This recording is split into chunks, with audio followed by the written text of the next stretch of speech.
नमस्कार और the deep dive में आपका स्वागत है। आज हमारे हाथ जो दस्तावेज लगे हैं वो कोई इतिहास की किताब का पन्ना नहीं है, नहीं कोई अकादमिक शोध। नहीं, बिल्कुल नहीं। ये कुछ और ही है। हाँ, ये शहीद भगत सिंह पर एक सिनेमाई श्रद्धांजलि बनाने का एक रचनात्मक खाका है, मतलब एक तरह का ब्लूप्रिंट। बिल्कुल, ये बताता है कि उनकी कहानी को दृश्यों के जरिए, संगीत के जरिए कैसे जीवंत किया जाए। और यही आज हमारी पड़ताल का मिशन है। हम ये समझने की कोशिश करेंगे कि ये दस्तावेज एक ऐतिहासिक हस्ती की असलियत को, उनकी रूह को पकड़ने के लिए किन सिनेमाई तकनीकों का इस्तेमाल करने की सलाह देता है। हाँ, मतलब हम सिर्फ ये नहीं देखेंगे कि क्या दिखाया जा रहा है, बल्कि ये भी कि उसे कैसे दिखाया जा रहा है। तो एक तरह से हम प्रेरणा की रेसिपी को समझने की कोशिश कर रहे हैं ना। प्रेरणा की रेसिपी, वाह, ये अच्छा कहा। हाँ, बिल्कुल यही कि आखिर ये बनाई कैसे जाती है। लगता ये कुछ महसूस कराने का इरादा है। हाँ, सवाल यह है कि यह दस्तावेज हमें पंजाब के शांत खेतों से लेकर इंकलाब जिंदाबाद के नारे की गूंज तक कैसे ले जाने की योजना बना रहा है। चलिए पहले सीन से ही शुरू करते हैं। बिल्कुल। दिलचस्प है कि कहानी की शुरुआत किसी एक्शन से नहीं, बल्कि ग्रामीण पंजाब में उगते सूरज के बीच किताबें पढ़ते हुए एक नौजवान से होती है। एक फिल्म के लिए ये थोड़ी धीमी शुरुआत लग सकती है। इस रचनात्मक फैसले के पीछे क्या सोच हो सकती है? ये एक बहुत ही सोचा समझा और गहरा फैसला है।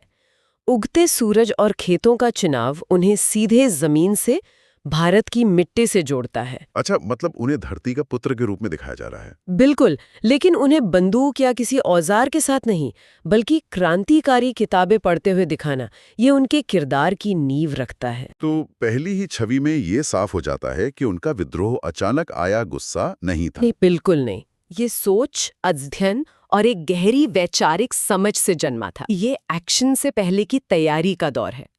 क्रांति के हार्डवेयर से पहले उसके सॉफ्टवेयर को स्थापित किया जा रहा है। और ये सॉफ्टवेयर वाली बात बहुत जरूरी है। ये उन्हें सिर्फ एक बागी नहीं, बल्कि एक विचारक के रूप में पेश करता है। सही कहा। दस्तावेज में कुछ तकनीकी निर्देशों का भी जिक्र है, जैसे वार्म टोन्स और फिल्म ग्रेन टेक्सचर। ये सुनने में तो टेक्निकल लगते हैं, पर मुझे लगता है इनका असर मन पर होता होगा। बिल्कुल, ये सिर्फ फिल्टर नहीं है, ये माहौल बनाने के औजार हैं।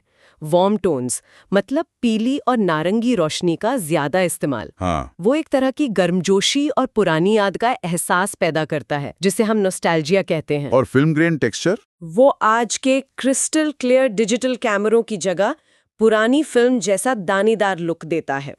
इन दोनों का मकसद 1900 के दशक की शुरुआत के उस दौर के लिए एक प्रामाणिकता का एहसास जगाना है। जैसे हम कोई पुरानी कीमती तस्वीर या फिल्म देख रहे हो। बिल्कुल, या दर्शकों को तर्क से नहीं, बल्कि भावना से उस समय में वापस खींच लेता है। तो मतलब पहले ही कुछ सेकंड में, बिना एक भी डायलॉग के, दर्शक के मन में भगत सिंह की 3 छवियां बन जाती हैं। उनका जमीन से जुड़ाव, उनकी बौद्धिक गहराई और वो ऐतिहासिक दौर जिसमें वे जी रहे थे। हाँ, ये तो शब्दों के बिना पूरी कहानी कहने जैसा है। और यहीं से उस संघर्ष के लिए मंच तैयार होता है जो आने वाला है। एक शांत विचारशील नायक को एक अशांत दुनिया के सामने खड़ा किया जा रहा है। ये शांति जानबूझकर दिखाई गई है ताकि जब ये टूटे तो उसका असर बहुत गहरा हो। और ये शांति टूटती है, कहानी का रुख बदलता है।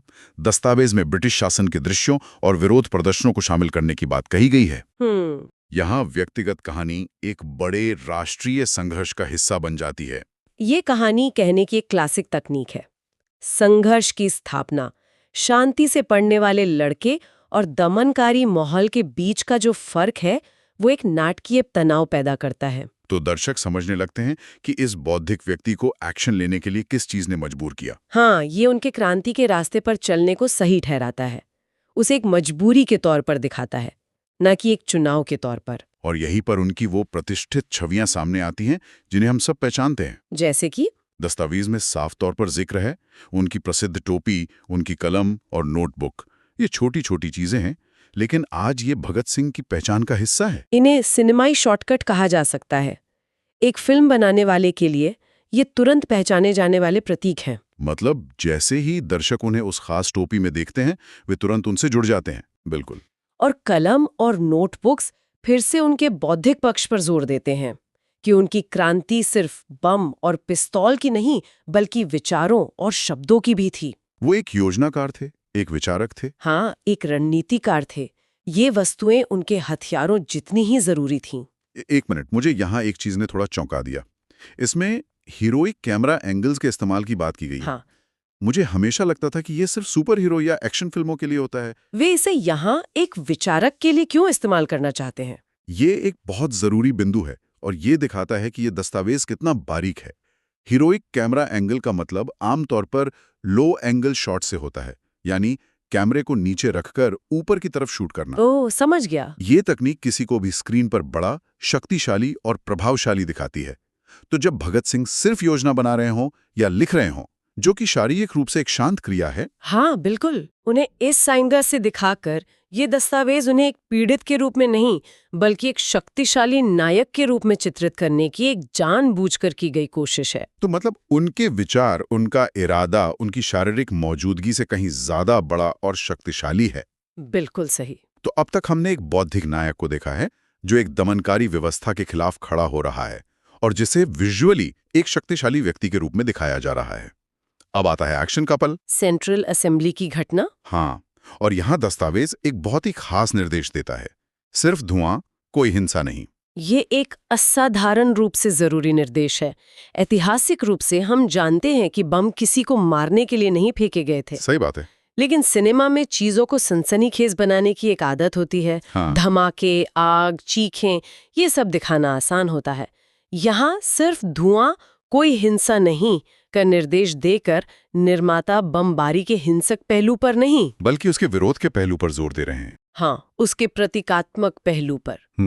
उनका मकसद एक बयान देना था, जैसा उन्होंने खुद कहा था, बहरों को सुनाना। और ये विजुअल चॉइस उसी बयान को दिखाती है। बिल्कुल। धमाका एक आवाज है, एक संदेश है, विनाश का साधन नहीं। लेकिन यहाँ एक सवाल उठता है, क्या इस तरह का चित्रण भगत सिंह के किरदार के उस पहलू को कमजोर करने का खतरा नहीं उठाता जो दृढ़ था और एक्शन लेने वाला था? क्या दर्शकों को ये लग सकता है कि कहानी उनके क्रांतिकारी पक्ष को थोड़ा नरम या सैनिटाइज कर रही है? ये एक बहुत बड़ा रचनात्मक जोखिम है और एक बेहतरीन सवाल है। ये इस बात पर निर्भर करता है कि इसे कैसे दिखाया जाता है। अच्छा। धुएं पर ध्यान केंद्रित करके आप भौतिक हिंसा से ध्यान हटाकर वैचारिक उथल-पुथल पर ले जा रहे हैं। धुआं भ्रम और व्यवधान का प्रतीक है, उस व्यवस्था में एक रुकावट डालने जैसा। हाँ, हिंसा को न दिखाकर ये दस्तावेज भगत सिंह को एक आतंकवादी के रूप में चित्रित करने के किसी भी संभावित नैरेटिव से बचाता है। इसके बजाय यह उन्हें एक ऐसे क्रांतिकारी के रूप में प्रस्तुत करता है जो अपनी बात रख रहा है। और इस सीन के ठीक बाद गिरफ्तारी के दौरान उनकी निडर मुस्कान पर ध्यान केंद्रित करने का निर्देश है। मुस्कान, ये भी एक बहुत शक्तिशाली छवि है। बहुत ज्यादा शक्तिशाली। मुस्कान यहाँ अवज्ञा का एक बहुत गहरा प्रतीक है। यह डर की कमी का प्रतीक है। एक ऐसी स्थिति में जहां किसी को डरा हुआ, हरा हुआ होना चाहिए, वो मुस्कुरा रहे हैं। बिल्कुल। ये उनकी शारीरिक कैद पर उनकी वैचारिक जीत को दिखाता है। ये ब्रिटिश अधिकारियों को एक खामोश संदेश देता है कि तुम मेरे शरीर को पकड़ सकते हो, लेकिन मेरे विचारों को नहीं, मेरी आत्मा को नहीं। ये मुस्कान अपने आप में एक क्रांतिकारी काम बन जाती है, शायद बम से भी ज्यादा असरदार। हाँ, और इसके बाद अदालत के सीन का जिक्र है, जो उनके लिए एक तरह का मंच बन गए थे। सही कहा। बमबारी और गिरफ्तारी उन्हें अदालत तक ले जाने का एक जरिया थी और अदालत उनके विचारों को पूरे देश तक पहुंचाने का एक मंच बन गई। तो ये पूरी श्रृंखला बहुत सावधानी से गढ़ी गई है। हाँ, एक विचार, एक प्रतीकात्मक कार्य और फिर उस कार्य के जरिए विचारों का प्रसार। ये सिर्फ एक आंदोलनकारी की कहानी नहीं है, ये एक बौद्धिक क्रांतिकारी की कहानी है। तो ये सिर्फ किरदारों और घटनाओं के बारे में नहीं है। इस दस्तावेज में कुछ बहुत ही खास निर्देश हैं कि ये सब दिखना कैसा चाहिए। हाँ, इसकी स्टाइल कैसी होनी चाहिए। मुझे ये चर्मपत्र शैली के टेक्स्ट ओवरले वाली बात बहुत दिलचस्प लगी, जिसमें तारीखें और इनकलाब जिंदाबाद जैसे नारे लिखे होंगे। हाँ, और इसका एक गहरा मनोवैज्ञानिक असर होता है। चर्मपत्र या पुराना कागज हमें तुरंत इतिहास, जरूरी दस्तावेजों और यहाँ तक के पवित्र ग्रंथों की याद दिलाता है। अच्छा। तो जब आप भगत सिंह के जन्म और शहादत की तारीखों को इस स्टाइल में पेश करते हैं, तो आप उन्हें सिर्फ तथ्य के तौर पर नहीं, बल्कि एक ऐतिहासिक रिकॉर्ड के अमर हिस्से के रूप में पेश कर रहे हैं। ये इसे एक पवित्र, लगभग पौराणिक एहसास देता है। बिल्कुल। इनकलाब जिंदाबाद का नारा जब इस तरह लिखा जाता है, तो ये सिर्फ एक नारा नहीं, बल्कि एक ऐतिहासिक घोषणा पत्र जैसा लगता है। और इसी के साथ एपिक बैकग्राउंड लाइटिंग का भी जिक्र है। ये शायद उन हीरोइक कैमरा एंगल्स के साथ मिलकर काम करता होगा। बिल्कुल, ये दोनों एक ही सिक्के के दो पहलू हैं। एपिक लाइटिंग का मतलब है नाटकीय प्रकाश का इस्तेमाल, जैसे पीछे से तेज रोशनी आना, जो एक सिलुएट बनाती है। हाँ, या चेहरे के एक हिस्से पर रोशनी डालकर भावनाओं को और गहरा दिखाना। यह उन्हें एक साधारण इंसान से ऊपर उठाकर जीवन से भी बड़ा एक महान व्यक्ति के रूप में दिखाती है। तो ये उन्हें एक किंवदंती, एक मिथक बनाने की प्रक्रिया का हिस्सा है। हाँ, ये दर्शकों को बताता है कि आप एक इंसान को नहीं बल्कि एक विचार को देख रहे हैं। और इन सबके साथ भावनात्मक प्रेरक बैकग्राउंड संगीत का निर्देश है। संगीत तो भावनाओं को जगाने का सबसे सीधा तरीका है। ये एक इमोशनल शॉर्टकट की तरह काम करता है। आपको सोचने की जरूरत नहीं है, आप बस महसूस करते हैं। प्रेरक संगीत देशभक्ति, साहस और बलिदान की भावनाओं को तुरंत जगा सकता है। जब आप भगत सिंह के शक्तिशाली दृश्यों को प्रेरक संगीत के साथ जोड़ते हैं तो असर कई गुना बढ़ जाता है। तो मतलब स्रोत में बताया गया हर एक तत्व, कैमरा एंगल, लाइटिंग, टेक्सटाइल, संगीत, हाँ, सब एक ही लक्ष्य की ओर काम कर रहा है, एक अत्यधिक सिनेमाई प्रेरणादायक वीडियो बनाना। ये दस्तावेज सिर्फ कहानी नहीं बता रहा, ये प्रेरणा पैदा करने की पूरी मशीनरी का खाका है। ये सोचना कितना अजीब है कि एक दस्तावेज, कुछ पन्ने, एक ऐतिहासिक व्यक्ति की पूरी छवि को कैसे नियंत्रित कर सकते हैं। हाँ, और ये इतिहास को महसूस करने का एक तरीका है। इसका मकसद सिर्फ जानकारी देना नहीं है, बल्कि दर्शकों को भगत सिंह के संघर्ष और बलिदान के साथ भावनात्मक रूप से जोड़ना है, ताकि वो सिर्फ तथ्यों को न जाने बल्कि उनकी भावना को, उनके जज्बे को भी समझें। बिल्कुल, और अपने साथ घर ले जाएं। और अब आते हैं अंत पर। किसी भी कहानी का अंत सबसे ज्यादा याद रहता है। इसमें अंत बहुत शक्तिशाली तरीके से लिखा गया है। स्क्रीन पर लहराता हुआ भारतीय तिरंगा और भगत सिंह की परछाई का रोशनी में विलीन हो जाना, ये बहुत काव्यात्मक है। ये एक शानदार और पूरी तरह से प्रतीकात्मक अंत है। लहराता हुआ तिरंगा उस लक्ष्य का प्रतीक है जिसके लिए उन्होंने अपना सब कुछ बलिदान कर दिया, एक आजाद भारत। हाँ, ये उनकी कहानी को एक व्यक्तिगत त्रासदी से ऊपर उठाकर एक राष्ट्रीय जीत से जोड़ता है। ये कहता है कि अंत दुखद नहीं बल्कि सफल था। और उनका रोशनी में विलीन हो जाना, इसका क्या मतलब निकाला जा सकता है? ये तो एक बहुत आध्यात्मिक सी छवि लगती है। शहादत, उनका भौतिक शरीर चला गया है, लेकिन ध्यान दें, वे अंधेरे में गायब नहीं हो रहे हैं, वे रोशनी में विलीन हो रहे हैं। हाँ, ये एक सकारात्मक और उम्मीद से भरी छवि है।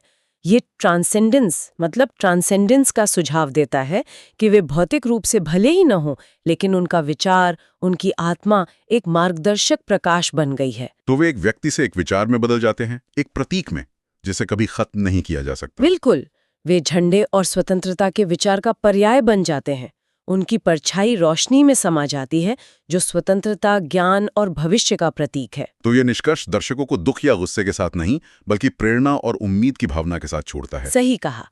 ये कहता है कि बलिदान व्यर्थ नहीं गया, यह एक नई सुबह की रोशनी बन गया। यह उनकी कहानी को समाप्त नहीं करता, बल्कि उसे अमर बना देता है। ये दस्तावेज दिखाता है कि कहानी कहने के तरीके, जैसे किताबों पर ध्यान केंद्रित करना, हिंसा के बजाय धुआं दिखाना या मुस्कान को एक हथियार के रूप में इस्तेमाल करना, ये सब मिलकर कैसे एक ऐतिहासिक शख्सियत के बारे में हमारी धारणाओं को आकार दे सकते हैं। हाँ, और ये दस्तावेज भगत सिंह की विरासत को एक खास फ्रेम में रखने के सचेत प्रयास को उजागर करता है। यह सिर्फ इस बारे में नहीं है कि क्या हुआ, बल्कि इस बारे में है कि उनकी कहानी का आज के दर्शकों के लिए क्या मतलब होना चाहिए। बिल्कुल, इस खाके के अनुसार उनका मतलब होना चाहिए बौद्धिक साहस, बलिदान और स्वतंत्रता के लिए एक अमर प्रेम का प्रतीक। हाँ। ये तथ्यों की एक सूची नहीं है, ये एक संदेश गढ़ने की प्रक्रिया है। इससे मुझे एक और बात याद आती है कि इतिहास कभी स्थिर नहीं होता, वो हमेशा व्याख्या का विषय होता है। हम जो कहानियां सुनाने के लिए चुनते हैं और जिस तरह से हम उन्हें सुनाते हैं, वो नायक को उतना ही परिभाषित करता है जितना कि उनके असल काम। और यहीं पर एक जरूरी सवाल खड़ा होता है जिस पर श्रोता सोच सकते हैं। ये दस्तावेज इस कहानी को बताने का एक बहुत ही खास, वीरतापूर्ण और प्रेरणादायक तरीका बताता है। किसी व्यक्ति के जीवन के कौन से अन्य विवरण, कौन सी दूसरी घटनाएं, कौन से दूसरे विचार अगर चुने जाएं तो एक पूरी तरह से अलग तस्वीर बना सकते हैं। कहानी कहने वाले का नजरिया नायक को कैसे परिभाषित करता है।